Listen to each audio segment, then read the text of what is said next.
greetings. Paul Clark, best man in this wedding. I want to take a little poll before I give my speech. Man. Is it because I'm here something? Yeah. We'll see it for the horse.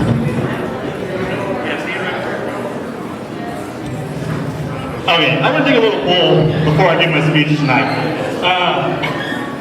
How many people are meeting Paul for the first time at this wedding? You can stand up, you can raise your hand, whatever. I just kind of want to see. Okay.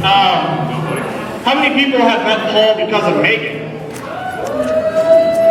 That's a lot more. And how many, I think the rest of you are here because you've met Paul Clark somewhere in life? Oh, man. All right. So, those of you that are meeting Paul Clark for the first time tonight, well, you're going to learn today.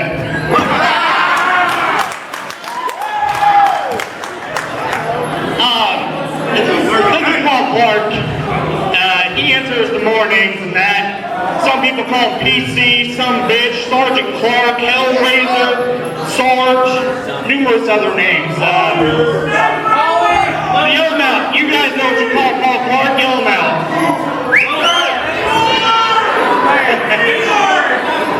Dingleberry, his brother calls him Dingleberry. Well, most importantly, I call him my friend. Paul and I have known each other longer than I can remember. I actually had to ask my mother the other night how Paul Clark and I first met each other, and it turns out that his mother, Mary, lived here in town. They lived north of us, and Paul and I were in kindergarten. And Mary called my mom. My mom was a town babysitter and said, "Hey, can you watch Paul Clark? Can you make sure he gets on the bus and go to kindergarten?" Now, I gotta tell you something.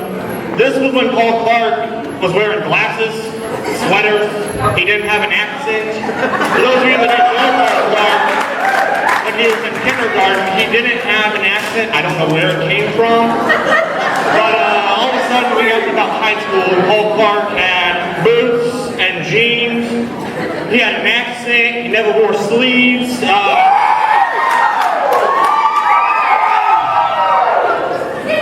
You know, anyone that has ever spent any time with Paul Clark, everyone has a favorite story about him. And I just want to share a couple of mine through the years. One thing, we were out here, Paul Clark was playing baseball with us, and we were catching pop flies out in the outfield. They were shooting them through the pitching machine, and Paul Clark's all ready.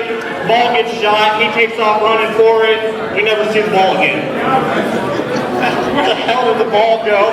Paul's looking around. We're kind of looking. Next thing we know, Paul is pulling the baseball out of his pocket on his jacket. Luckiest guy I've ever seen. I mean, who would have thought that the baseball would have went in there? He didn't feel it. He didn't know it. Just all of a sudden, there's a ball in his pocket. Another story about Paul is, you know, if you spend any time around Paul, you know that Paul wears his emotions where you can see him. You know if he's happy, you know if he's pissed, you know if he's out to have a good time or if he's to drink something away. Just Paul Clark, I mean, you can walk in, look at him, and some bitch just pissed. So here we are at school one day in ag class. We were always telling stories. It was like, tell us a story from the night before, you know, make us laugh. Tell us about your day. Well, Paul Clark's sitting in there, he is just grumpy as hell. Like, he goes, I've got a story. And Paul Clark starts telling the story. I'll just put it this way, the story ended that, as Paul Clark said, a damn tire went rolling down the hill in front of me. He put new tires on his Blazer. He didn't tighten the lug enough, tighten up, and the front right tire passed the son of a bitch going down the hill fast. Just any time with Paul Clark, you know something's going to happen, you know it's going to be a good time, whether it's him telling you stories of blowing 3 engines in his Blazer, or his Duramax falling apart on him. You just know that PC's out having a good time when you are with him. Well, Paul, from fishing as kids and catching crawdads in the creek to watching Nat take a Ford and pull your Chevy all over the countryside by my house last Memorial Day. You know, man, we've been through it all. We've done it all. I've watched you call dinosaurs late at night. I've walked you into your parents' house at 3 in the morning and said, "Hey, Dick, I brought Paul home." And Paul goes charging down the stairs. You know, to goodbye parties and welcome home parties when you went on 2 tours of dirty. We're all here tonight, Paul, to watch you start the next chapter of your life, buddy. And Megan, well, I hope you're prepared. You're getting ready to start your life with the Hellraiser.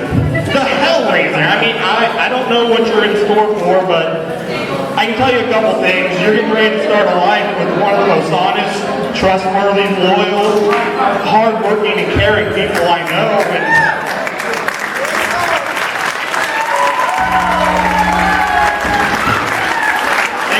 he's always going to be by your side. He's going to stand up for what he believes, even if no one else is standing there with him. Paul Clark's not afraid of a fight. He's not going to back down. He's going to be there for you. Billy, where'd she go? Oh, there she is. Billy and Dick, Matt, Brian. Brian's still in here?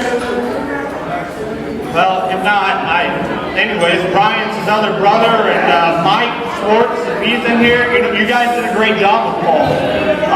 You guys have set Paul on a course that he's not going to stray from. He's become a fine young gentleman. He's one of our best friends, and we always know we can count on him as much as he can count on us. And you know, that was instilled at a young age from you guys, and just thank you for that, for raising such an amazing person that all these people came to see and be with tonight. And finally, Paul,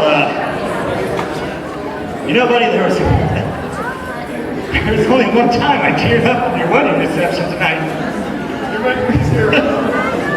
And that was when Megan laid a rose at Paul's, at Mary's picture. That was the only time I teared up. And you know, buddy, you and I we've talked so many times. Give it up for Mary. Look at you in the That's an amazing lady. Paul Clark has her dimples. You want to see what Mary looks like? Look at Paul. You know, buddy, we've talked several times about her, and you know, I wish she was here with us today. So as we're telling jokes and stories, we can hear her laugh and see the smile on her face. But she'd be proud of me, man. You have done. Oh, you're just an amazing guy. You would make your mom so proud, Paul. The man you've become and the husband you're going to be. And everything you do, man, you live it out for your mom. You just amazing for her. So if everyone could, just raise your glasses, and we're going to toast Mr. and Mrs.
like to say yesterday, I was Megan's bitch. I was at her disposal.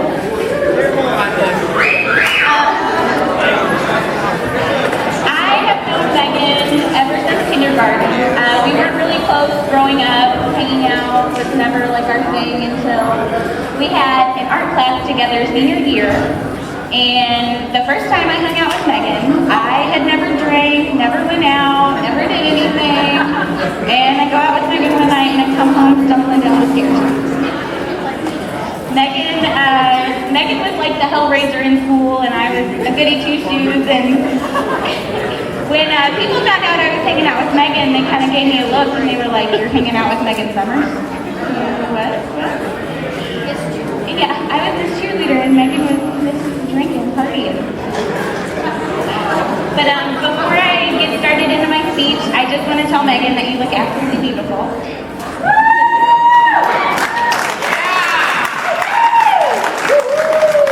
And sorry, you have sleeves on. And you look really very handsome. When Megan first told me that I was going to be her maid of honor, did you guys catch that keyword, the told, not the asked? I was not asked to be Megan's maid of honor, I was told. I was pretty excited, you know, I had like files in my desk of wedding planning stuff, and you know, who gets more excited than getting to plan your best friend's wedding with her? And then it kind of hit me that Megan was getting married. Tell it like it is, this is how I want it, you're going to listen to me. Megan was getting married and I freaked out a little bit, you know? I thought, oh my God, what if we don't find the dress? And what if it's a big fiasco? And reruns of Bridezilla was running through my head and I was worried. But we found Megan's beautiful dress on day one of shopping. It is beautiful. Thank you. There were no Bridezilla moments. Megan has been very great through this whole thing, and I think everything looks beautiful thanks to her wonderful family and her friends. I got a little nervous when I knew that I had to make a speech, because how do you stand up in front of all these people that you don't know and talk about how wonderful Megan is and how wonderful Sarge is for Megan? I'm so happy to know that Dad, you get to see the rest of your life with her. And he's such a wonderful man, and he loves you, and I know that he loves you.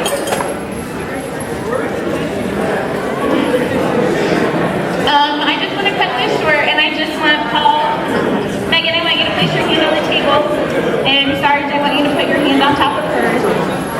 And I want you to know that this is the last time you will ever have the upper hand in anything in your marriage.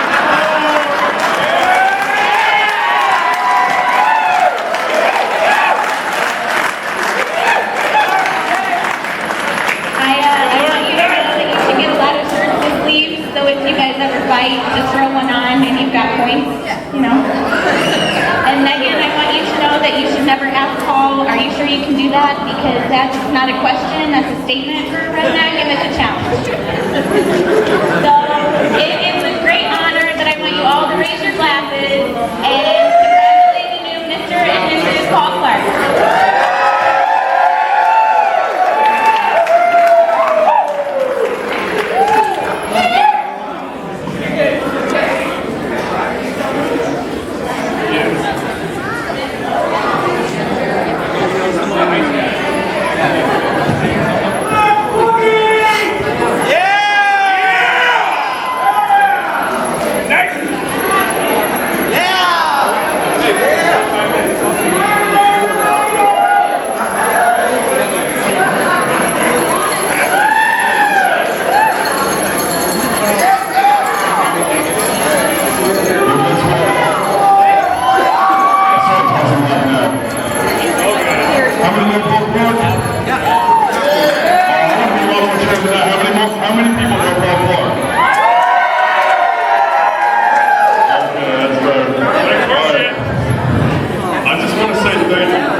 Because it definitely means a lot to us, because I mentioned to her earlier, some of my friends, that I've been to a lot of weddings, and I've always sat in that chair and I've looked at that spot where that groom is sitting. I'm thinking, someday that is going to be me. Today has been that day. Today, I got to sit in that seat where everybody else has been before me, and I got to appreciate what they've gotten to go through. And I have met a young, amazing woman who has actually been able to put up with all my BS and everything, because yes, there is a lot of stuff to put up with Paul Clark. But I got to thank her because she puts up with me, and she loves me, she cares for me. And I know through thick and thin, no matter what, she's going to be there for me. I'm going to be there for her. And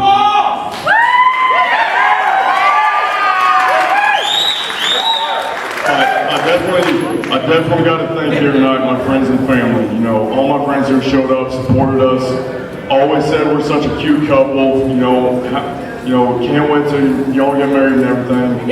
And that's going to wait. We got settled in time at our new house before we do that, and I also got to say a big thanks to my parents, to Dick and Billy Clark. Y'all have played an excellent role.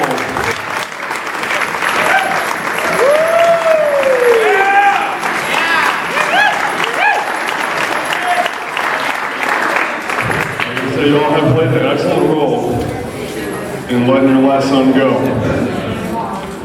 You've seen me off tie rack 2 times. Now I'm married. It's time I gotta grow up and I can move out on my own. Because yes, I do have a lot going for me, but you two have been supportive through a whole lot of what I've been through. And Dad, I know when I was in St. Louis and I said I was about ready to sign that dotted line, and you said no and you told me to come back home. 4 days later, after I turned 18, I turned right back around and I signed that dotted line and I went to the military. And I remember that you didn't want me to, because I was your youngest son at 18 years old. You didn't want to let me go, because you knew I was growing up. Well, I knew how tough it was for you. At 20 years old, I went to my first tour in Iraq. But when I came back, you were more proud of me than I think you've ever been in my whole entire life, of my success of going overseas, not once but twice. Of going overseas, doing my job, kicking ass, getting my job done, and coming back home. And you have been supportive, and Billy, you have too. Because even though my mom has been passed away 14 years, you have stepped up, you've gone to the plate, you have done above and beyond a whole lot for me and Matt. You have done a lot for us, and I gotta say thank you from the bottom of my heart of everything that you have ever done for us.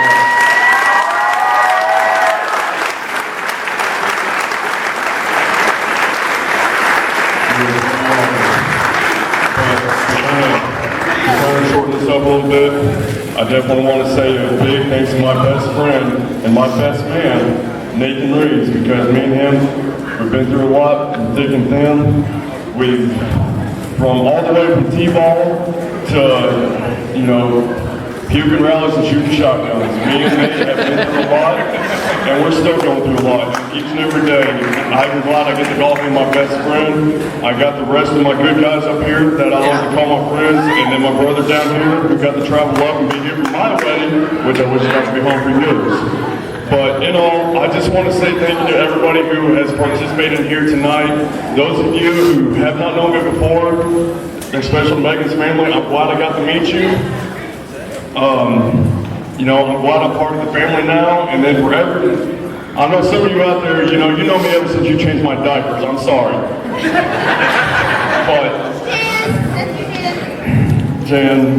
But you know, to change my diapers and to see me grow into the man I have become, to a 2-time Iraq war veteran, to a volunteer firefighter.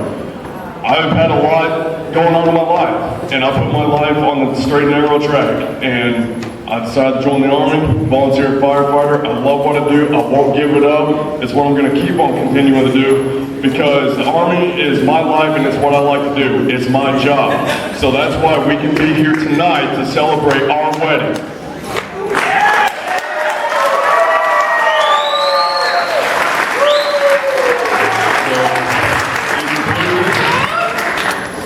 I want to make a toast.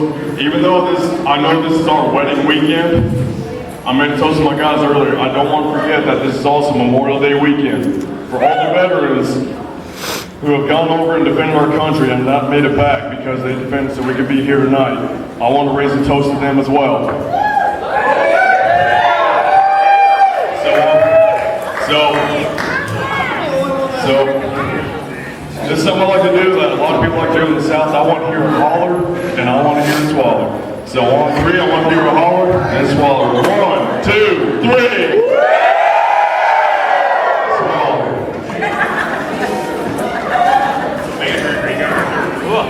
Thank you.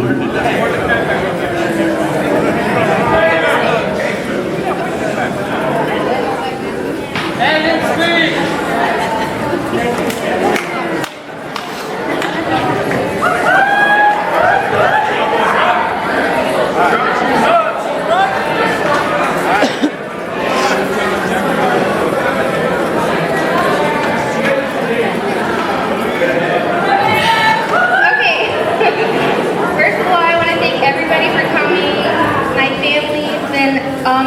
Amazing. Decorating this entire place, all along with my dad, my aunt, my grandma, my mom, everybody. Everybody who decorated this place, it looks awesome. Thank you so much. Woo! Al, you didn't decorate. No, woo, yeah. But you did paint my new house. No. So, never ever did I think that a Facebook message would ever turn into a marriage. Kind of ironic. I didn't think that I could ever love someone as much as I do Paul. I didn't think that I could ever trust someone as much as I do Paul. And never did I think that I would be proposed to out of a skull can.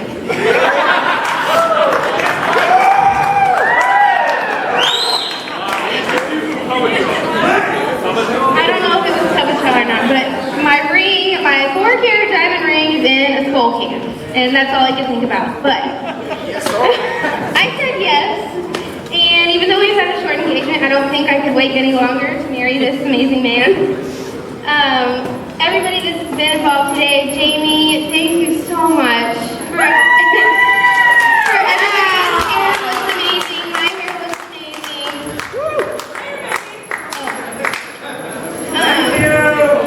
Family that came from out of town, thank you for traveling so far. And Jennifer and Barbie, where are you? Yeah, you're back there. You're not listening. Aunt Thelma, you're right here. Yeah, I just wanted to thank everybody for coming and making our special day even more special. And I'm ready to party. So.